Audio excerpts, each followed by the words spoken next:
राहत इंदौरी साहब का एक शेर है, दो गज ही सही ये मेरी मिल्कियत तो है, ए मौत तूने मुझे जमींदार कर दिया।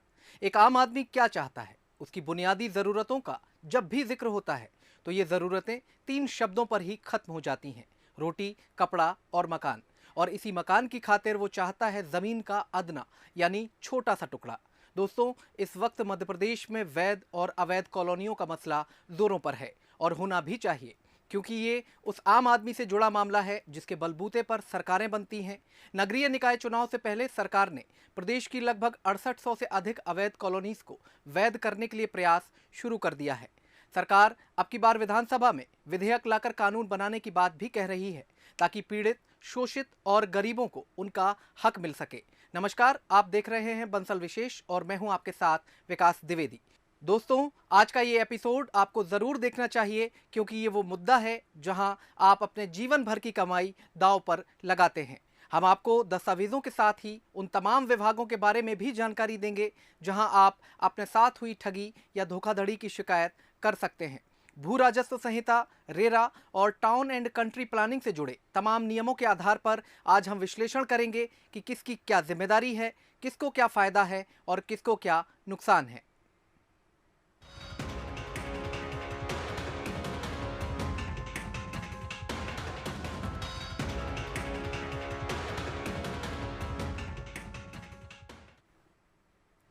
तो चलिए, सबसे पहले हम आपको सीधे जमीन से जुड़े इस मुद्दे को बारीकी से समझाने के लिए जमीन पर ही ले चलते हैं।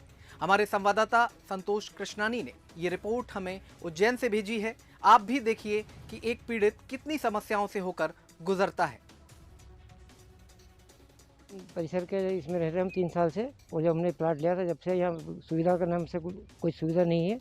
ना पानी है, ना रोड है, ना खंबे हैं, लाइट की व्यवस्था भी नहीं, कुछ भी। 2016 से आया सर। यहाँ जब आया था, जब बोला था कि लाइट, पानी और रोड की, नाली की सब व्यवस्था मिलेगी। इसके बाद में आज 2021 हो गया, कुछ ही नहीं मिला। बोलने जाओ तो कि उससे जाओ, उससे मिलो, उससे मिलो, और वेद करके दिया था। बाद में पता चला कि अवैध निकली है। अपने प्लाट लिया था 2,30,000 का, 1040 का। जब हमने प्लाट लिया तब उन्होंने बोला था, जिससे प्लाट लिया उन्होंने, कि लाइट की सुविधा मिलेगी, लाइट की सुविधा मिलेगी, रोड भी बनाएंगे, तो उन्होंने कोई सुविधा नहीं दी और पानी की भी बहुत दिक्कत है हमें। इस कॉलोनी में ना तो लाइट है, लाइट की पूरी व्यवस्था नहीं है, और दूसरा क्या है, पानी की प्रॉब्लम चल रही है। यहाँ पे पानी पीने के लिए हम लोगों को बाहर से लाना पड़ता है। हम लोग तो मतलब 4-5 साल से यहाँ रह रहे हैं, और ये प्लाट जो है 1.5 लाख के करीब पड़ा था हमको। उज्जैन में कई अवैध कॉलोनियां हैं जिस पर मध्य प्रदेश सरकार अब गंभीरता से निर्णय ले रही है। उन्होंने प्रस्ताव दिया है कि जितनी भी शहर में जो गाइडलाइन के अनुसार, जो क्राइटेरिया के अनुसार जितनी भी अवैध कॉलोनियां उसको वैध करने की विधानसभा में प्रस्ताव पारित हुआ है। उसमें भी अभी निर्णय बाकी है कि कौन कौन सी क्राइटेरिया के हिसाब से अवैध कॉलोनी को वैध किया जाए। लेकिन कई ऐसे बिल्डर हैं जो धोखाधड़ी करके अवैध कॉलोनी काट दिए गई हैं, और यहाँ जो मकान रहने वाले लोग हैं या जो ग्रामीण लोग आते हैं उनको बताया जाता है कि ये वैध कॉलोनी है, यहाँ आपको प्लाट हम बेच रहे हैं। तो ऐसे कई जो ग्रामीण लोग हैं, रहवासी लोग हैं, उनके चंजुल में फंसकर उन्होंने प्लाट ले लिए हैं, लेकिन उनको बताया गया था कि ये वैध कॉलोनी है। लेकिन आज हम इस धरातल पे खड़े हैं, पूरी तरह से अवैध कॉलोनी है, जहाँ कई ऐसे रहवासी हैं जो पानी के लिए तरस रहे हैं, लाइट के लिए तरस रहे हैं। न तो उनको न पानी की व्यवस्था मिल रही है, न लाइट की व्यवस्था मिल रही है, और खासी बात तो ये है कि यहाँ तक पहुँचने में भी इनको मशक्क़त करनी पड़ती है। पानी के लिए 1-1 किलोमीटर दूर जाना पड़ता है, तब जाके ये अपने घर परिवार के लिए पानी की व्यवस्था जुटाते हैं। तो ऐसे कई ऐसे बिल्डर हैं जिन्होंने धोखाधड़ी करके इन रहवासियों को फंसाया है अपनी जाल में। गगन परियार के साथ संतोष कृष्णानी, बंसल न्यूज़, उज्जैन। तो लोगों की पीड़ा तो आपने उनकी जबानी सुन ली। आइए अब आपको बताते हैं कि वैध और अवैध कॉलोनी किसे कहते हैं, कैसे तय किया जाता है कि कोई कॉलोनी वैध है या अवैध है, और अवैध कॉलोनी के भी कितने प्रकार होते हैं, और इसके लिए हमें इसकी पूरी प्रक्रिया को समझना होगा। आइए हम आपको कुछ तस्वीरें भी दिखाएंगे और उसके साथ ही ये बताएंगे कि वैध कॉलोनी का नियम क्या कहता है। कॉलोनी बेचने का नियम ये कहता है कि उस प्रोजेक्ट का रजिस्ट्रेशन रेरा में आवश्यक रूप से होना ही चाहिए। टाउन एंड कंट्री प्लानिंग से अप्रूव होने के साथ ही उसका रिकॉर्ड संबंधित नगर पालिका में या नगर निगम में दर्ज होना चाहिए।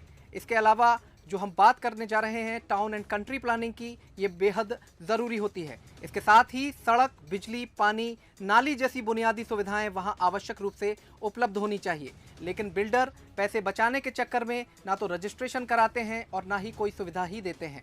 तो ऐसे में नगर पालिका की कोई जिम्मेदारी नहीं बनती है, क्योंकि उसे कोई टैक्स इस कॉलोनी से नहीं मिलता। अब दूसरे तरह की अवैध कॉलोनी के बारे में हम आपको बताते हैं, जहां सभी सुविधाएं दी गई हैं लेकिन फिर भी वो अवैध की श्रेणी में आती हैं, क्योंकि कई बार उसे टाउन एंड कंट्री प्लानिंग से अप्रूवल नहीं मिलता और ना ही उसका संबंधित नगर निगम या नगर पालिका में रजिस्ट्रेशन ही होता है। तो अगर देखा जाए तो अवैध कॉलोनी की परिभाषा को स्पष्ट करने के लिए हर पहलू के बारे में जानना होगा और समझना भी होगा। वहीं वैध कॉलोनी वो होती है जिसकी हर जरूरी संबंधित विभाग से एनओसी और उसके रजिस्ट्रेशन संबंधी प्रक्रिया पूरी कर ली गई होती है। फिलहाल अब हम आपको चरणबद्ध तरीके से ये बताना चाहते हैं कि आखिर ये सारा खेल कैसे खेला जाता है। तो इसकी शुरुआत होती है कॉलोनाइजर के ज़मीन खरीदने के साथ। कई बार केवल एग्रीमेंट से भी काम चला लिया जाता है और ज़मीन के मालिक को उस कॉलोनी में हिस्सेदारी दे दी जाती है। कुछ तस्वीरें भी हम आपको इसके साथ ही दिखाएंगे, जहां ज़मीन को उपयोग के हिसाब से कृषि, रेसिडेंशियल और इंडस्ट्रियल लैंड में बांटा जाता है। सब पर अलग अलग तरह की नियमावली और टैक्स के प्रावधान लागू होते हैं। अन्य दो की तुलना में देखा जाए तो सबसे ज़्यादा रियायत कृषि भूमि के हिस्से में आती है और इसलिए ना तो इसका लैंड यूज़ बदला जाता है और ना ही कोई रजिस्ट्रेशन करवाया जाता है। रजिस्ट्रेशन न होने के कारण ये भूमि प्रशासन की नज़र से भी दूर बनी रहती है जब तक कि इसे लेकर कोई शिकायत ना करे। ऐसे में ये कॉलोनाइजर रजिस्ट्री के समय लगने वाले शुल्क के अलावा सरकार को कोई और शुल्क नहीं देते हैं और ऐसे में उसकी तुलना एक वैध बिल्डर की तुलना में काफ़ी कम हो जाती है। ऐसी ज़मीनों का सस्ते में मिल जाना इस पूरे मामले में सबसे बड़ी चुनौती है। वहीं एक वैध रूप से काम कर रहे बिल्डर को तमाम तरह की रजिस्ट्रेशन फीस चुकाने के साथ एरिया का डेवलपमेंट भी कराना होता है, जिससे उसकी लागत कई गुना बढ़ जाती है। तो अब तक आप शायद समझ चुके होंगे कि इन कॉलोनीज की संख्या बढ़ने के पीछे प्रमुख कारण क्या हैं। और आइए आपको उनकी प्रतिक्रिया भी सुनवा देते हैं, जिन्हें वैध तरीके से काम करने के बावजूद अवैध कॉलोनीज के कारण खासा नुकसान उठाना पड़ रहा है। जो वैध काम कर रहे हैं, ऑर्गेनाइज काम कर रहे हैं, उन पे सारे नियम और परमिशंस का दबाव रहता है। प्रॉपर लैंड यूज़ पे काम करना रहता है, समय पे पूरा करना रहता है। अब चूँकि रेरा भी है और नियमानुसार विकसित करना पड़ता है। निश्चित रूप से उनकी कीमत उनके प्रॉपर्टीज़ की, उनके प्लॉट्स की ज़्यादा होती है और जो अवैध कॉलोनाइजिंग करते हैं वो चूँकि उनको कोई प्रॉपर लैंड यूज़ नहीं चाहिए, कोई नियमित विकास नहीं करना है, तो उनके भूखंड सस्ते होते हैं और जनता चूँकि बहुत इन्फॉर्म डिसीजन नहीं लेती है, अनभिज्ञ रहती है, इसलिए सस्ते के कारण भूखंडों को ले लेती है। तो प्रतिक्रिया तो आपने सुन ली। अब आप समझ चुके होंगे कि कैसे ये सस्ते प्लाट आपको उपलब्ध करा दिए जाते हैं, जिससे तात्कालिक फायदा भी नजर आता है, लेकिन इसके दूरगामी परिणाम नकारात्मक होते हैं। तो आइए अब जानते हैं कि वैध कॉलोनी में प्रॉपर्टी खरीदने के क्या फायदे हैं और अवैध कॉलोनी में निवेश करने के नुकसान क्या हैं। तो हम कुछ ग्राफिक्स के जरिए ये समझाने की आपको कोशिश करेंगे अवैध कॉलोनी के नुकसान क्या हैं। सबसे पहला नुकसान जो है वो कॉलोनी का सुनियोजित विकास नहीं होता है। इसके साथ ही अगर बात की जाए तो सड़कों की चौड़ाई तय मानकों के हिसाब से बिल्कुल दिखाई नहीं देती। इसके अलावा ऐसी कॉलोनियों में प्रॉपर्टी की कीमत लंबे समय तक स्थिर बनी रहती है, यानी कि कीमत नहीं बढ़ती। इसके अलावा अगर बात करें तो कीमत बढ़ने की दर भी बहुत कम होती है, यानी कि लंबे वक्त में ये कीमत बहुत कम ही बढ़ पाती है। ड्रेनेज, सीवेज और वाटर सप्लाई की सही सुविधा इन कॉलोनी में आपको नहीं मिलेगी। इसके साथ ही वैध न होने से कोई भी बैंक लोन आपको नहीं मिल पाएगा, ये प्रावधान किया गया है। और इसके साथ ही ऐसी कॉलोनी के प्लॉट जो हैं वो कहीं भी मॉर्टगेज नहीं रखे जा सकते, यानी कि आप इसको मॉर्टगेज नहीं कर सकते। इसके साथ ही और जो तमाम सुविधाएं होती हैं जैसे कि खेल मैदान, पार्क, कम्युनिटी हॉल, ये सभी सुविधाएं वहां पर अनुपलब्ध होती हैं। इसके अलावा अब हम आपको बताने जा रहे हैं कि वैध कॉलोनी के फ़ायदे क्या कुछ हैं और इसका क्या लाभ है। कीमत बढ़ने से निवेश का रिटर्न अच्छा मिलता है। किसी तरह की सरकारी कार्रवाई का आपको कोई भी डर नहीं होता है, यानी कि उस ज़मीन पर कोई भी कार्रवाई नहीं हो सकती क्योंकि आप पूरी तरह से वैध होते हैं। इसके अलावा अगर बात करें तो आर्किटेक्ट द्वारा नक्शा डिज़ाइन किया जाता है। पूरे परिक्षेत्र का निर्धारित मानकों के हिसाब से विकास भी किया जाता है, यानी कि पूरा जो एरिया है यानी कि क्षेत्रफल है उसमें पूरी तरह से विकसित संरचना ही दिखाई देती है। इसके अलावा अगर बात करें तो कॉलोनी के बाहर शुल्क लेकर नगर निगम भी विकास कार्य कराता है, क्योंकि ये एक वैध कॉलोनी की बात होती है। और आइए अब आपको उन मसलों की जानकारी देते हैं जो अभी तक आपकी नज़र में नहीं आए होंगे। ज़मीन की खरीदी बिक्री में हर बार सहमति हो ऐसा भी ज़रूरी नहीं है। कई बार दबाव बनाकर शोषण भी किया जाता है और ज़मीन को कम दामों में खरीद लिया जाता है या उस पर कब्जा जमा लिया जाता है और मजबूरन अपनी ज़मीन उस व्यक्ति को बेचनी पड़ती है। कई बार कॉलोनाइजर आगे की ज़मीन खरीदकर उस पर कॉलोनी बना लेते हैं और उसके चारों ओर बाउंड्री वॉल बनाकर पीछे का रास्ता पूरी तरह से बंद कर दिया जाता है। ऐसे में पीछे की ज़मीन के मालिक पर रास्ता न देने का दबाव बनाते हुए उस ज़मीन को बेहद कम कीमत में खरीद लिया जाता है। जबकि यहाँ हम आपको एक विशेष नियम, एक विशेष प्रावधान के बारे में बताने जा रहे हैं जो आपको रास्ता दिए जाने का प्रावधान करता है। सुखाचार का नियम हर व्यक्ति को उसकी ज़मीन तक पहुँचने के लिए रास्ते का प्रावधान सुनिश्चित करता है। ऐसे मामलों की तादाद बहुत ज़्यादा है क्योंकि कॉलोनाइजर कम कीमत पर ज़मीन खरीदने के लालच में अक्सर ये पैंतरा आजमाते हैं। इसलिए अगर आपके साथ भी ऐसा कुछ हुआ है तो आपके पास शिकायत करने का अधिकार है और अगर अधिकारी आपकी बात नहीं सुनता तो आप न्यायालय भी जा सकते हैं।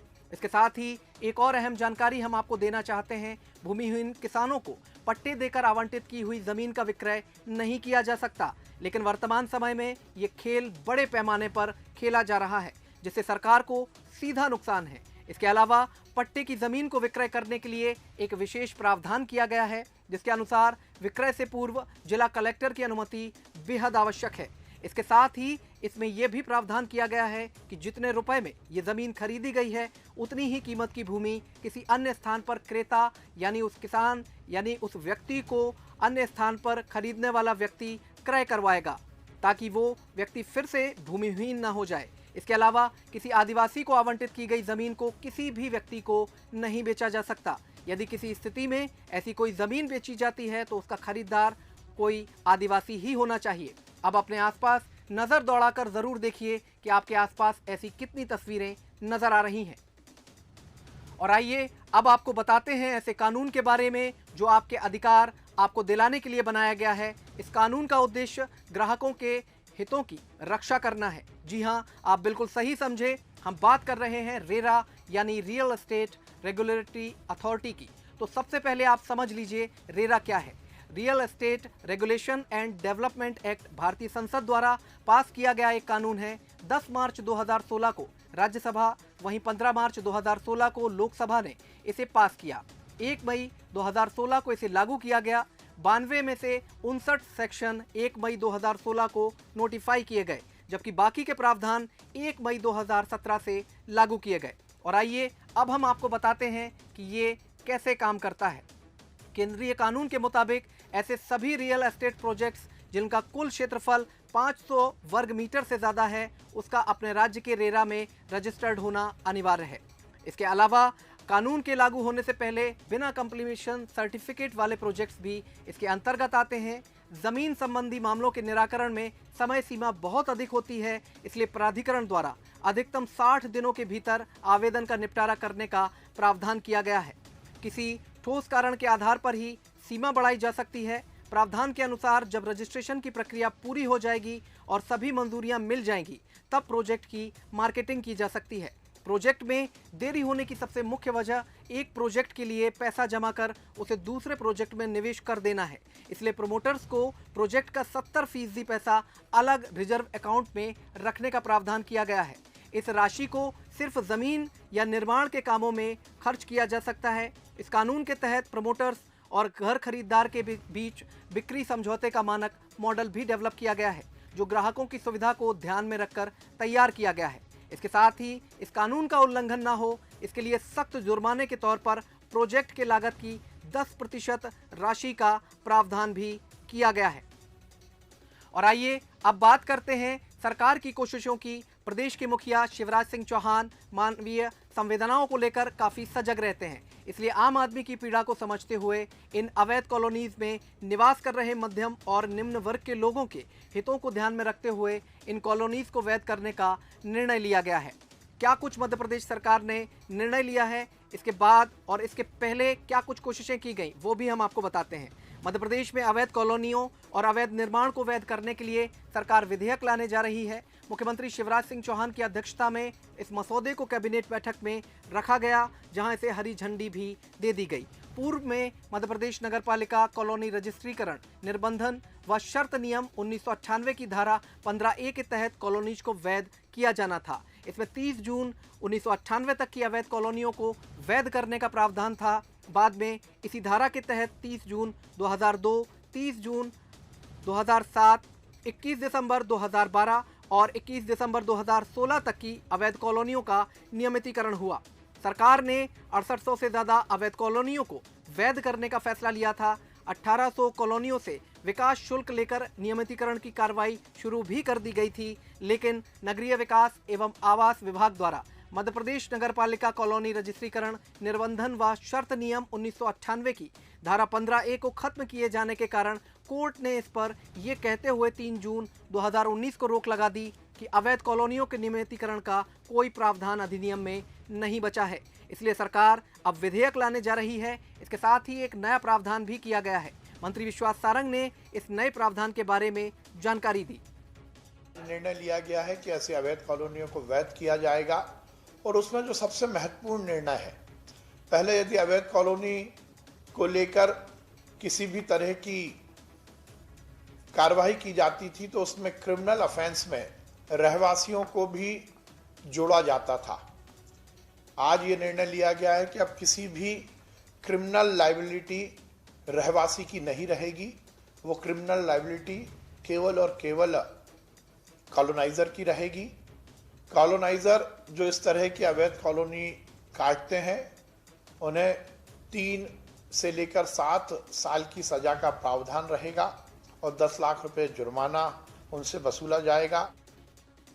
इसके साथ ही प्रदेश के नगरीय प्रशासन मंत्री भूपेंद्र सिंह ने कहा है कि अवैध कॉलोनीज में बाकी पड़े कामों की भरपाई बिल्डर की संपत्ति बेचकर करवाई जाएगी। सुन लीजिए वो क्या कहते हैं।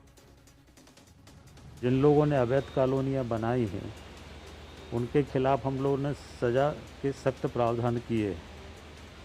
3 साल से लेकर 7 साल तक की सज़ा का प्रावधान हम लोगों ने किया है।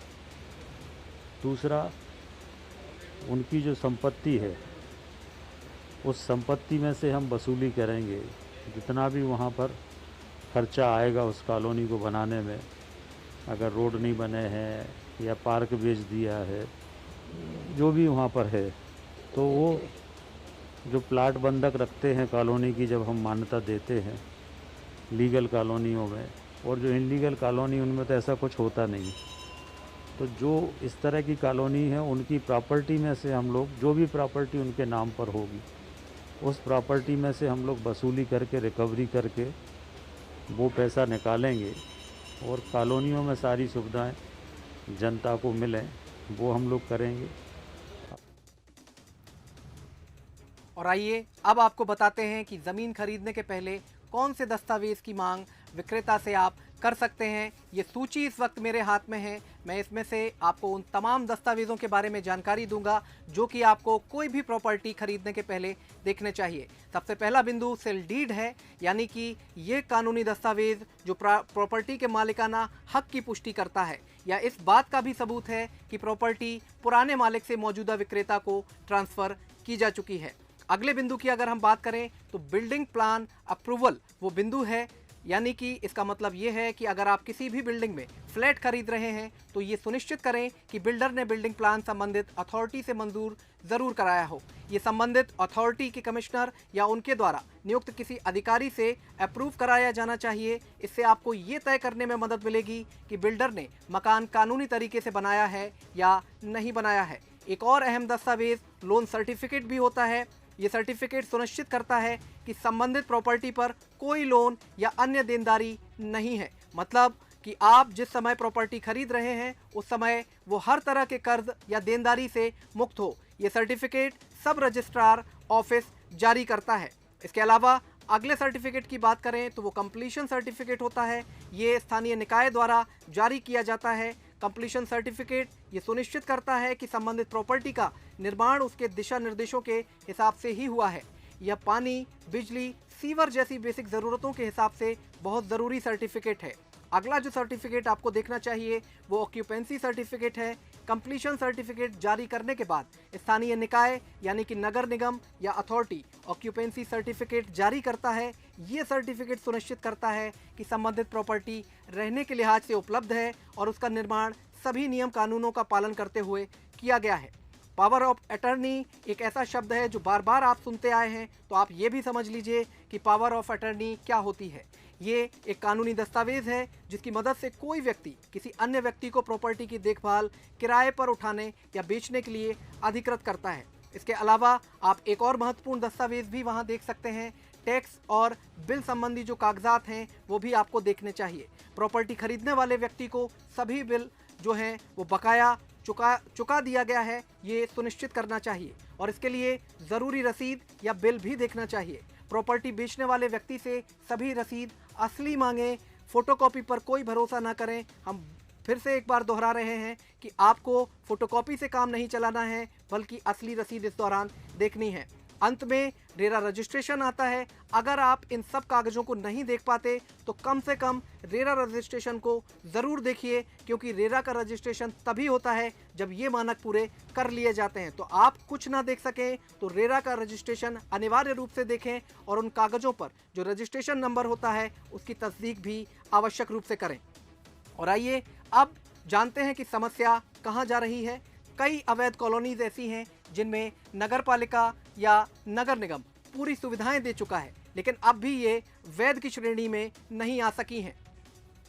तो क्यों नहीं आ सकी हैं ये भी हम आपको बता देते हैं। मानवीय पहलू को ध्यान में रखकर और कई बार चुनाव के समय वोट बैंक को देखते हुए इन कॉलोनीज में सुविधा मुहैया करा दी जाती है। बावजूद इसके नगरपालिका को ऐसी कॉलोनीज से कोई टैक्स नहीं मिलता, तो वोट बैंक एक बड़े फैक्टर के रूप में काम करता है। इसके अलावा हमने जो रिसर्च की उसमें एक और बड़ा फैक्टर निकलकर सामने आया और वो ये है कि किसी कॉलोनी की वैधता के लिए अलग अलग विभागों से रजिस्ट्रेशन कराना ज़रूरी होता है, लेकिन इन विभागों के बीच तालमेल नज़र नहीं आता। हर संस्था स्वतंत्र रूप से काम करती है और इसका फ़ायदा ऐसे बिल्डर जमकर उठाते हैं। उदाहरण के लिए अगर देखें तो बिना वैधता के ना तो उस कॉलोनी में नल कनेक्शन दिया जा सकता है और ना ही बिजली का, लेकिन कई बार कनेक्शन के लिए अप्लाई करने पर विभाग इन सभी नियमों की अनदेखी करते हुए सुविधा मुहैया करा देते हैं। अगर वैधानिक रूप से देखा जाए तो ये प्रक्रिया केवल एक जगह सुनियोजित व्यवस्था करने पर हो सकती है, और वो ये कि जब तक तमाम ज़रूरी कागज उपलब्ध ना हो तब तक उस ज़मीन की रजिस्ट्री ना हो सके। लेकिन ऐसा कोई प्रावधान दूर दूर तक नज़र नहीं आता है, क्योंकि रजिस्ट्रार कार्यालय अपना शुल्क लेकर इस प्रक्रिया को पूर्ण कर देता है। इसलिए हमने कहा है कि विभागों के बीच आपसी तालमेल का अभाव साफ तौर पर नज़र आता है। इसलिए हमारा एनालिसिस कहता है कि रजिस्ट्री की प्रक्रिया या रजिस्ट्रार कार्यालय में एक विशेष प्रावधान करना ज़रूरी है, तभी इस पर अंकुश लगाया जा सकेगा।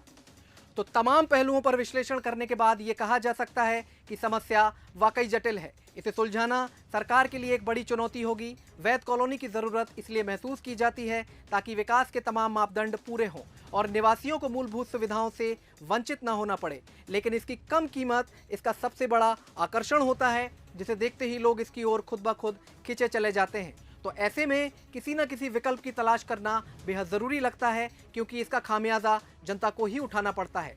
अवैध को वैध करने के लिए मापदंड तय करने की आवश्यकता लगातार नजर आती है। तो ऐसे में सरकार को इन अवैध कॉलोनीज को वैध करने के लिए कम से कम कुछ ऐसे प्रावधान जरूर करने चाहिए जिससे कि ये सिर्फ कागजों ही नहीं बल्कि संरचनात्मक रूप से वैध कॉलोनीज के समानांतर ही नजर आ सकें। मसलन ये तय किया जाना चाहिए कि प्रत्येक निवासी को अपनी भूमि के इतने प्रतिशत भाग पर ग्रीनरी डेवलप करनी ही होगी, यानी पेड़ पौधे लगाने ही होंगे। वाटर हार्वेस्टिंग सिस्टम डेवलप करना ही होगा। किसी भी तरह का ओपन ड्रेनेज सिस्टम नहीं रखना होगा। ऐसे कुछ प्रावधान करने से तस्वीर को बदला जा सकता है और ये प्रक्रिया आसान भी होगी, क्योंकि ऐसे में हर व्यक्ति की भागीदारी और जिम्मेदारी सुनिश्चित हो सकेगी।